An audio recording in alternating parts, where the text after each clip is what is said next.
Hey everyone, welcome back to the podcast. This is your host, Philip Wells.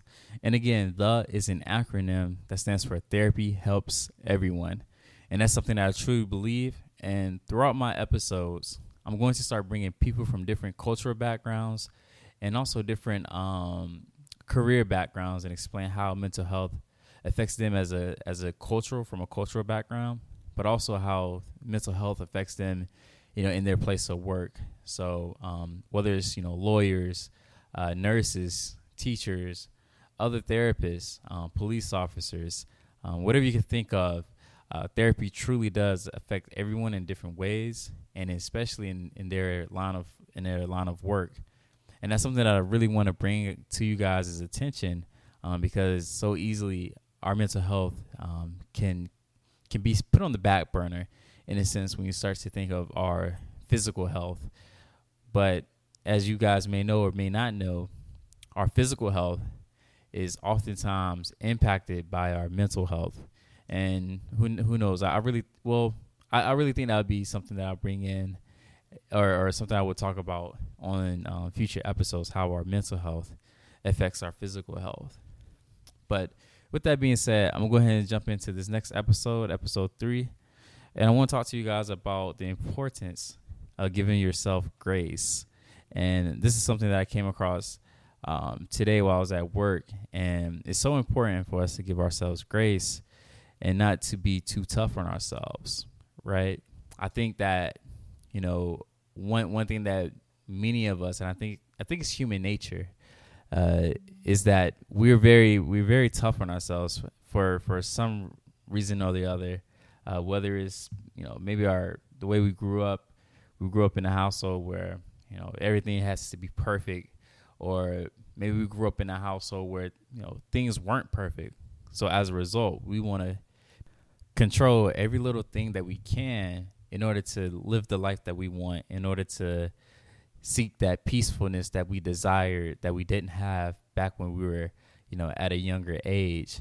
And unfortunately, we seek this to the detriment of our own mental health, and we put these pressures or these unrealistic expectations on ourselves.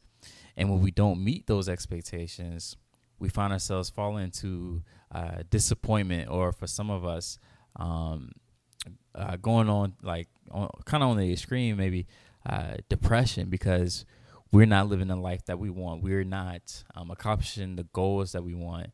And that's something that we have to do a better job of as human beings.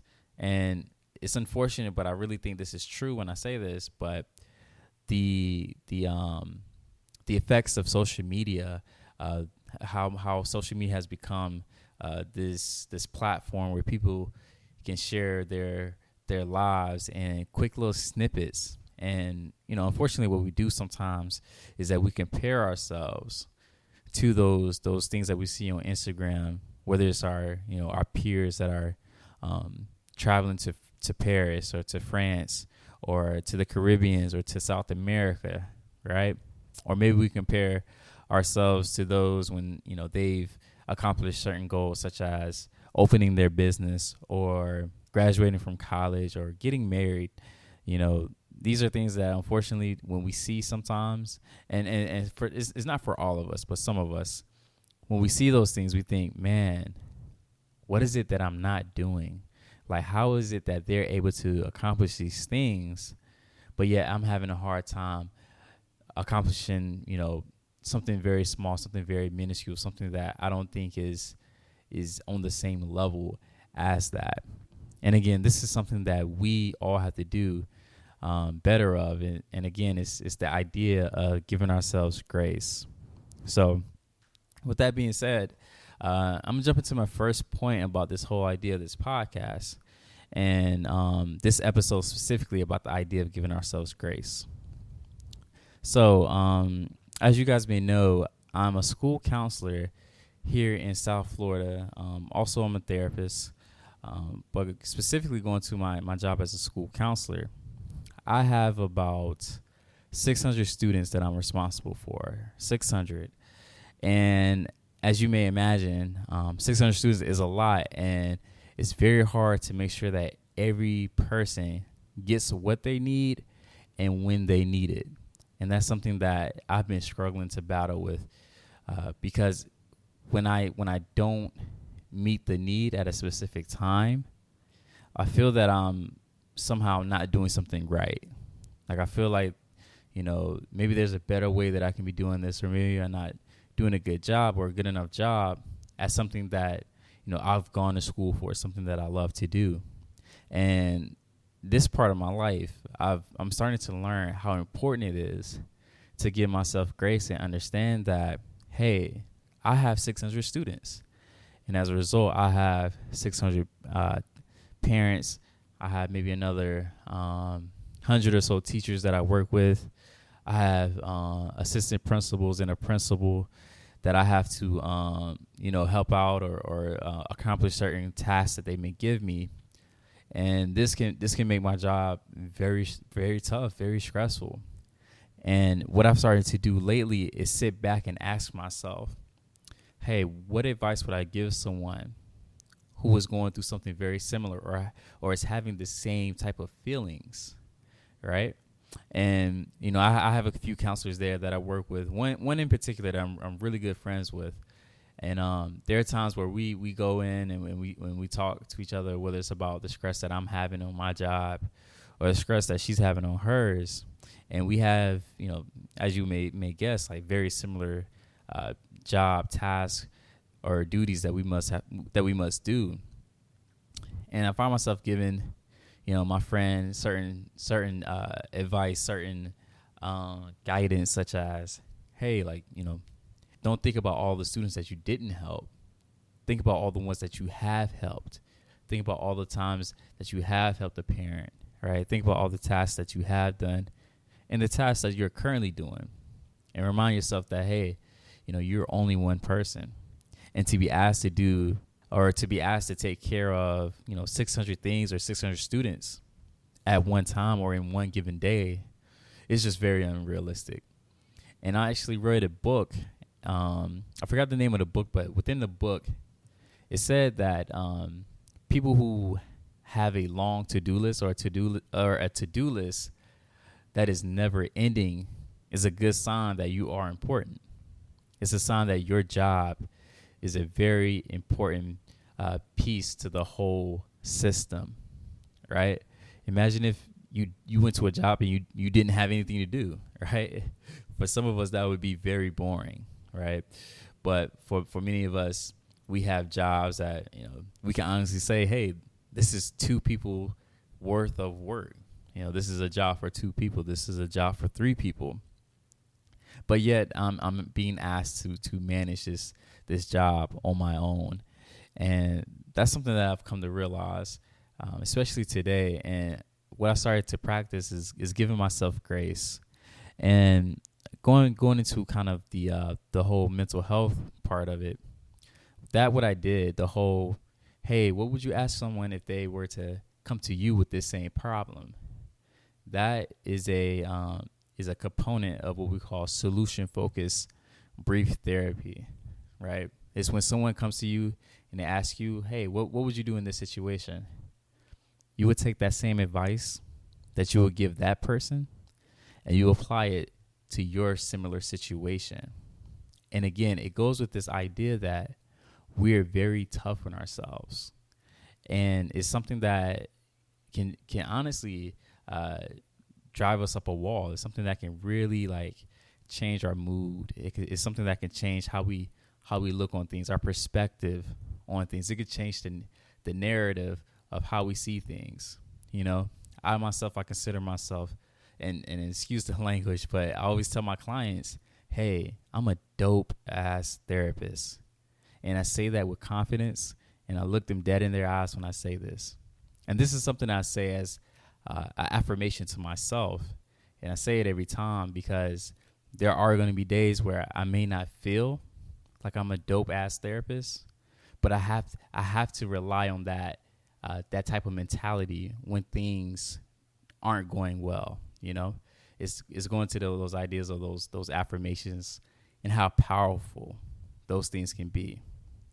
Now, with giving yourself grace, we have to be careful with how much grace we're giving ourselves. And I'm gonna go back to the same example, but I'm gonna use another example later. So even though I know that, hey, I have a boatload of students, literally like a boatload of students, like a cruise ship of students, right? I can't use that excuse, or I can't use that concept as an excuse for me not to get my work done, for me not to handle my priorities, for me to not make sure that I'm giving 110%. And I even tell my students and my clients, some days you don't have 110% to give. There are times where, hey, all you have is 80%. And if that's all you have, you give that 80%. And that's it. And you go home and you tell yourself, hey, I gave it everything I got. That is a great example of giving yourself or not giving yourself excuses. That's something that we don't want to do with this whole idea of giving ourselves grace. So how do we practice giving ourselves grace? One thing that we really need to focus on is first accepting the feelings that we have, and accept that, hey, this is a moment that is completely normal. This emotion that I'm feeling is completely normal. If I were to go into Google and type up the emotion chart, you will see emotions such as happiness, sadness, anger, nervousness, serenity. All these emotions are completely normal. And that's the first step in giving ourselves grace.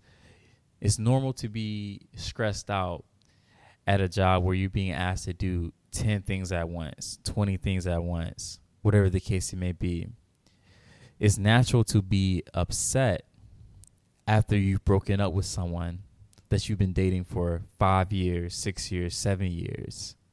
It's okay to be nervous right before you go out and you perform, whether it's a speech or whether it's in a game. And I'll even give you this, I'll even tell you this story.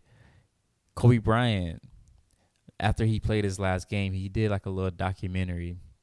And it was before, the game where he played against the Jazz and, he scored 60 points and he won that game for them. Right before he went out of the tunnel, he said to the camera, hey, after 20 years, can you believe that? After 20 years of playing basketball, this part right here is something that I always still get nervous about. And when he talked about, or what he was talking about, is that moment right before he runs out the tunnel. And it's tens of thousands of people screaming his name. It's tens and thousands of eyes watching his every move. It's analysts out there that's ready to critique him, saying that, hey, Kobe should have did that, or Kobe should have did this, whatever it is. Even Kobe Bryant admits that, hey, at times I still get nervous. But he understands that this is an emotion that is completely normal. And that's the first step that we have to take in giving ourselves grace. We have to understand that, hey, there are going to be times where I feel stressed. I'm not going to be happy. I'm going to be angry, disappointed, or whatever the case it may be. And that's the first step in giving ourselves grace. We have to normalize these emotions, because at the end of the day, they're just that. They're normal emotions. Okay? After you've normalized those emotions, you need to ask yourself, hey, what could I realistically done differently now that, this event has occurred, right? What is it that I could have done differently? And how can I learn from this experience? Because one thing that I always say is that there's beauty in a crisis. So when something goes wrong, there's always something that we can learn from it. And more often than not, we wouldn't have learned that lesson had we not been in that crisis to begin with. So that's something that I really want us to start practicing doing. Not only being able to normalize and accept that we're feeling this emotion, which is completely normal, I want us to start figuring out, hey, how can we learn from this mistake? What is the silver lining in this event that just happened? And then ask yourself, hey, how can I in the future make sure that this doesn't happen again? Okay, what can I do differently? What proactive steps can I take in the future in order to make sure that this doesn't happen again? Now, with that being said, there's a learning curve that I think we need to do a better job of understanding and also accepting the fact that failure is a part of life, and that just because we failed at something, it doesn't necessarily mean that we're a failure. Okay? So when you start to think about all these success stories of billionaires, or even maybe like a really good friend that you know, a lot of times their stories start off with, I lost my job, or I quit my job, I was laid off, the recession hit, all these things have happened. And it was the start to something very, very beautiful and something that has changed their life forever. And we have to accept that, life sometimes is going to throw us a curveball. And as, one basketball coach said, John Calipari, I don't know if he coined this phrase, but I know he said it. Life is 90% of what happens to you and 10% of how you react to it. So what that means is that a lot of things, that's going to happen, not too many of those things are in your control. But what we can control is how we react to those things. And that's the whole point of this episode. I want us to start reacting by giving ourselves the same grace, the same permission to fail. I really like that. I want us to start giving ourselves permission to fail, give ourselves permission to be upset, give ourselves permission to be angry at times. Because, if I don't give myself, me, Philip Wells, like a therapist, if I don't give myself permission to be angry, when those times call upon me being angry, then I'm gonna implode. I'm not gonna. I'm gonna implode. Like I'm gonna shut down. I'm not gonna be myself, and as a result, I'm not gonna be able to be that dope ass therapist that I spoke about earlier. So when those things happen, I give myself the permission to not be perfect. And I really want you guys to take that away from this episode. When you're scrolling through Instagram, through Twitter, through Facebook, a lot of times you're seeing things that are perfect. You're seeing people that put up the perfect filter, the perfect catchphrase, the perfect music, the perfect picture, and it's no fault to their own. A lot of them, they're marketing, whether it's a brand, a product, a service, whatever it is. It's no fault to their own. But I don't want us to get so caught up into it that we're starting to put these unrealistic expectations on ourselves. Because at the end of the day, it's those unrealistic expectations that we put on ourselves that end up hurting ourselves. And that's why I think it's so important to go over this topic with you guys. So that's something I really want you guys to do. Before I log off, I do want to say there's a great book called The 4 Agreements, and it's a popular book. It was a bestseller, and a lot of you guys may have heard of it. But if not, I really want you to check that book out. With the 4 agreements, 2 of the agreements, one is never to take anything personal. Okay, don't ever take anything personal. And the other agreement, I touched on this a little earlier, is to always do your best. Whatever you're doing, just do your best and be comfortable with that level of output, that level of output that you gave. Okay. So with that being said, thank you guys. I really appreciate you taking your time out listening to this podcast. Again, my name is Philip Wells. You can check out my Instagram at The Players Coach LLC. You can check out my website, theplayerscoach.net.